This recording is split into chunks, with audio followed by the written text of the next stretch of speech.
Bettina heartbeat that I make quality videos.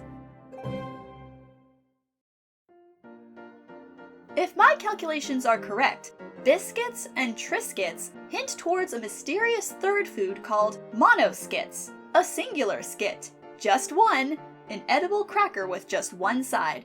Mathematically impossible, and yet here I am munching on it.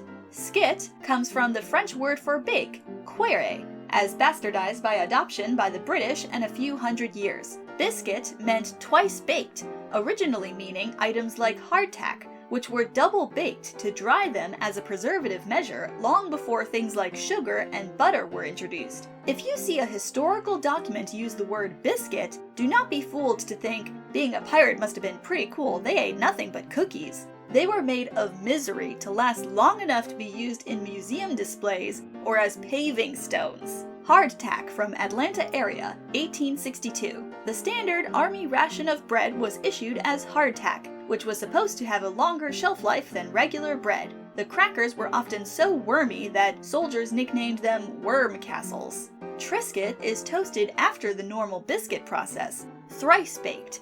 Thus, the Monosquit is a cookie that's soft and chewy because it was only baked once, not twice. Behold, the Monosquit, or the skit. Why is this called a biscuit? When British colonists settled in the Americas, they no longer had to preserve biscuits for storage or sea voyages, so instead baked them once and left them soft, often with buttermilk or whey to convert cheap staples or byproducts into filling items to bulk out the meal to make a small amount of greasy meat feed a whole family. Considering hardtack biscuits were typically eaten by dipping them in grease or gravy until they became soft enough to eat without breaking a tooth, this was a pretty short leap of, just don't make them rock hard if I'm not baking for the army. But it didn't drop the name because it's been used for centuries and people forgot it's French for twice baked back in the Tudor era. Biscuit was just a lump of cooked dough that wasn't leavened bread as far as they cared.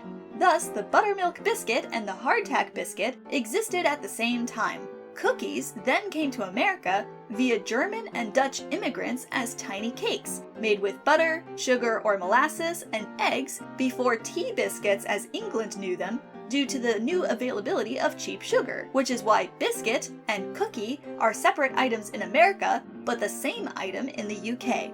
The evolution of the biscuits has forks on its family tree.